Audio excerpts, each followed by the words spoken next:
ETF index mutual funds నేర్చుకుని stock మార్కెట్లో రాణించాలనుకుంటున్నారా? వెంటనే ఈ నెంబర్కి కాల్ చేయండి.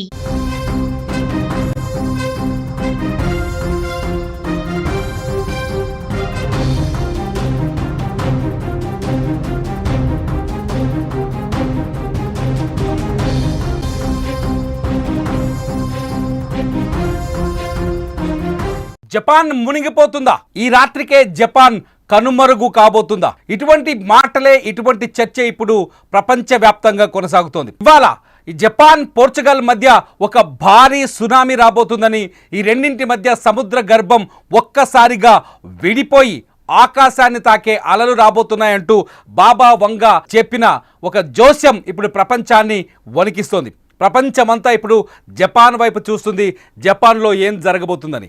ఈ నేపథ్యంలోనే జపాన్లో వరుస భూకంపాలు రావడం, జపాన్ చుట్టూ ఉన్న ద్వీపాలు భూకంపాలతో తల్లడిల్లిపోవడం చూస్తుంటే నిజంగానే బాబా వంగా మాటలు నిజమవుతున్నాయనే చర్చకు కూడా ఆస్కారం తలెత్తింది. తాజాగా కిరిషిమా పర్వత శ్రేణిలో ఒక అగ్ని పర్వతం పేలింది. ఈ అగ్ని పర్వతం పేలి చుట్టుపక్కల ఒక్కసారిగా బూడిదని వెదజల్లుతోంది. ప్రస్తుతం మీరు స్క్రీన్లో చూస్తున్నారా విజువల్స్. ఈ అగ్నిపర్వతం మౌంట్ షిన్ మొడాకే అగ్నిపర్వతం. ఈ మౌంట్ షిన్ మొడాకే అగ్నిపర్వతం పేలి ఒక్కసారిగా దాదాపు 6 కిలోమీటర్ల పరిధిలో బూడిదని వెదజల్లుతోంది.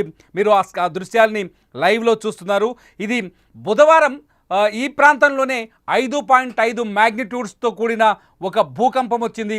ఆ భూకంపం వచ్చిన వెంటనే అగ్నిపర్వతం పేలుడు సంభవించింది. ఇప్పటికే ఈ పర్వత శ్రేణి చుట్టూ దాదాపు 90,000 మంది నివాసం ఉంటారు. అక్కడున్న ప్రజల్ని ఖాళీ చేయించింది జపాన్ ప్రభుత్వం. అంతేకాదు స్థానికంగా 3వ ప్రమాద హెచ్చరికను కూడా జారీ చేసింది. పర్వత శ్రేణి పరిసరాల్లో ఉన్న వాళ్ళంతా హుటాహుటిన ఆ ప్రాంతాన్ని ఖాళీ చేసి వెళ్ళాలని, ఎవరైనా కొంచెం దూరంలో ఉంటే వాళ్ళు ఇళ్లలోంచి బయటకు రావద్దని, ఎవరు పర్వతాధిరోహణ వైపు రావద్దని ఇప్పటికే జపాన్ ప్రభుత్వం ఆదేశాలు జారీ చేసింది. మౌంట్ షిన్ మొడాకే పేలుడుతో ఒక్కసారిగా ఆ ప్రాంతమంతా దుమారం చెలరేగుతోంది. ఆ ప్రాంతమంతా బూడిదతో కమ్ముకుపోయింది. మొదటి నుంచి అంచనా వేస్తున్నారు జూలై 5 జపాన్కి అతిపెద్ద ప్రమాదకర రోజు అని. జూలై 5 రోజు మెగా డిజాస్టర్ జరగబోతుంది జపాన్లో అంటూ బాబా వంగా మాటల్ని వైరల్ చేస్తున్నారు. ఇప్పటికే బాబా వంగా మాటలపైన ఇంటర్నెట్లో తీవ్రమైన చర్చ జరుగుతుంది. కానీ వాస్తవానికి ఇక్కడ కొన్ని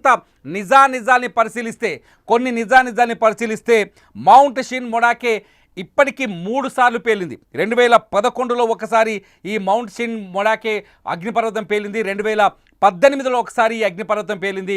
తాజాగా ఇప్పుడు 2025 జూలై 5వ తేదీన మళ్ళీ ఈ అగ్నిపర్వతం పేలింది. అయితే ఎప్పుడైతే జపాన్లో మెగా డిజాస్టర్ రాబోతుంది, జపాన్ చుట్టూ సునామీ రాబోతుంది, పోర్చుగల్ జపాన్ మధ్య వచ్చే సునామీ మొత్తం ఆ 2 దేశాలని ముంచెత్తే అవకాశం ఉందంటూ బాబా వంగా రాసిన జోస్యం ఆధారంగా ఈ చర్చ ఇంటర్నెట్లో జరుగుతుందో, ఈ నేపథ్యంలో అగ్నిపర్వతం పేలడంతో ఒక్కసారిగా జపాన్లో భయాందోళనలు ఏర్పడ్డాయి.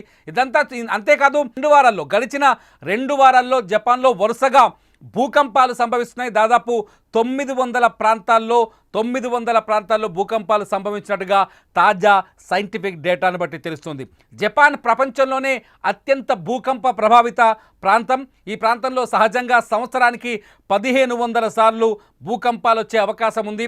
అయితే తాజాగా కేవలం 2 వారాల్లోనే 900 సార్లు భూకంపాలు రావడంతో జపాన్లో ఏదో జరగబోతుందనే చర్చ మాత్రం కొనసాగుతోంది. టోక్యోతో సహా జపాన్ ప్రభుత్వం కూడా ఈ విపత్తు పైన ఎప్పటికప్పుడు అలర్ట్గా ఉంది.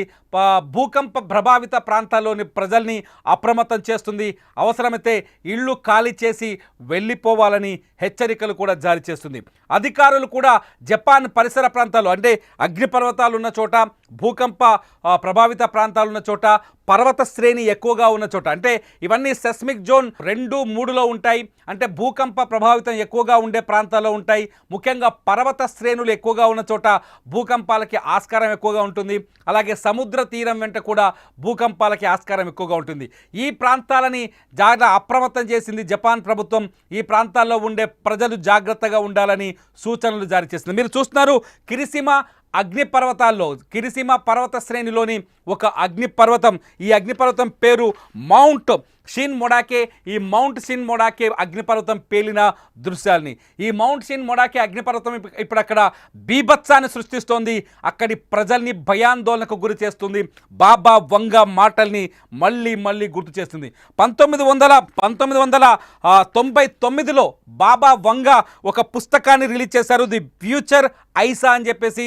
ది ఫ్యూచర్ ఐసాలో చాలా కీలకమైన అంశాలని బాబా వంగ ప్రస్తావించారు. ఆ అంశాలన్నీ దాదాపు నిజమవుతూనే వచ్చాయి. ఈ నేపథ్యంలోనే బాబా వంగ మాటలు ఈసారి కూడా నిజం కాబోతున్నాయనే సందేహం, అంటే అనుమానం, ఒక రకంగా చెప్పాలంటే భయం, అనుమానం కలుగుతుంది.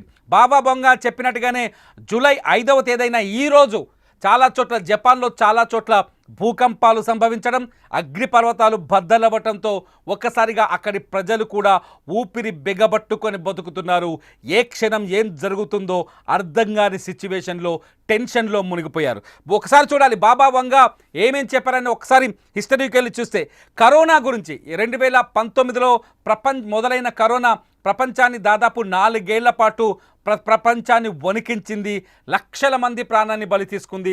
అయితే ఈ విపత్తు వస్తుందని ముందే బాబా వంగ 1999లో రాసిన పుస్తకంలోనే చాలా స్పష్టంగా పేర్కొంది. దీంతో ఈ కరోనా వస్తుందని ఆమె చెప్పిన మాటలు నిజమైనట్టుగా ఉంది. అంతేకాదు 20 ఏళ్ల ముందే ఈ విపత్తు గురించి ఆమె చెప్పారు. అట్లాగే తాజాగా 2011లో జపాన్ను వణికించిన భూకంపం గురించి కూడా బాబా వంగ ముందుగానే హెచ్చరించారు.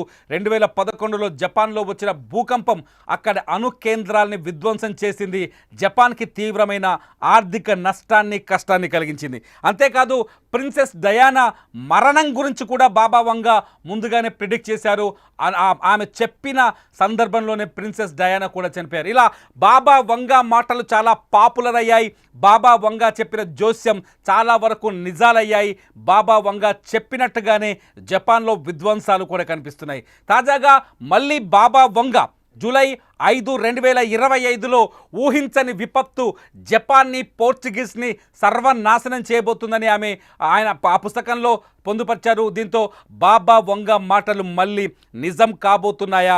బాబా వంగ చెప్పిన మాటలు మళ్ళీ నిజమై జపాన్ విధ్వంసానికి గురి కాబోతుందనే ఆందోళన కొనసాగుతుంది. ఈ నేపథ్యంలో జపాన్లో కూడా వరుసగా సంఘటనలు జరుగుతున్నాయి. జపాన్లో వరుసగా గడిచిన 2 వారాలుగా వరుసగా భూకంపాలు సంభవిస్తున్నాయి. దాదాపు 900 సార్లు ఇప్పటికే జపాన్లో అనేక ద్వీప ప్రాంతాలు, అనేక ఐలాండ్స్ భూకంపాలతో అట్టుడికిపోయాయి. అనేక ప్రాంతాల్లో దాదాపు 900 సార్లు 2 వారాలు అంటే నిజంగానే భయపడాల్సిన అంశమని అక్కడి ప్రభుత్వం కూడా అంచనా వేస్తుంది. అధికారులు ఇప్పటికే జపాన్లో అప్రమత్తమయ్యారు. ఎక్కడికక్కడ హెచ్చరికలు జారీ చేస్తున్నారు, ప్రజల్ని అప్రమత్తం చేస్తున్నారు. భూకంపాలు వచ్చినప్పుడు ఎలా తప్పించుకోవాలనే విషయాలను చెప్తున్నారు. ఇటు సముద్ర తీర ప్రాంతాల్లో ఉన్న వారిని ఎప్పటికప్పుడు అప్డేట్ చేస్తున్నారు. ఏదైనా చిన్న అనుమానం వచ్చినా, లేకపోతే చిన్న విపత్తు సంభవించినా చాలా జాగ్రత్తగా విపత్తు నుంచి, ప్రమాదం నుంచి బయటపడేందుకు కావాల్సిన చర్యల గురించి ముందే ఎక్స్ప్లెయిన్ చేస్తున్నారు. ఇదిలా ఉంటే పర్వత శ్రేణుల్లో అగ్నిపర్వతాలు బద్దలవడం, ముఖ్యంగా మనం స్క్రీన్లో చూస్తున్నట్టు కిరిషిమా పర్వత శ్రేణుల్లో అక్కడున్న మౌంట్ షిన్ మొడాకే పర్వతం బద్దలైపోవడం, బూడిదని వెదజల్లడం. ఈ పర్వతం ఇప్పటికీ దాదాపు 2 సార్లు బద్దలైందని చెప్తున్నారు. కానీ ఈసారి సంభవించిన ఈ బ్లో చాలా పెద్దదని శాస్త్రవేత్తలు అంచనా వేస్తున్నారు. ఈసారి ఈ అగ్నిపర్వతం కూలవడానికి చాలా టైం పట్టే అవకాశం ఉందని చెప్తున్నారు. అయితే ఒక్కసారిగా ఇదంతా, ఈ పరిణామాలన్నీ చూస్తుంటే జపాన్లో ఏదో జరగబోతుంది. బాబా వంగ మాటలు నిజం కాబోతున్నాయి.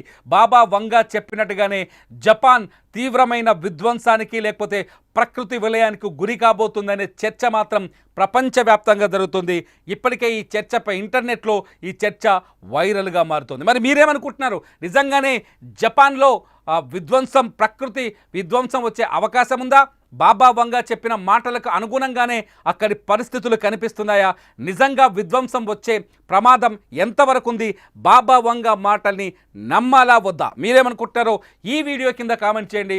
అప్డేట్స్ కోసం చూస్తూనే ఉండండి సుమన్ టీవీ లైవ్, అలాగే సుమన్ టీవీ డిజిటల్ లైవ్.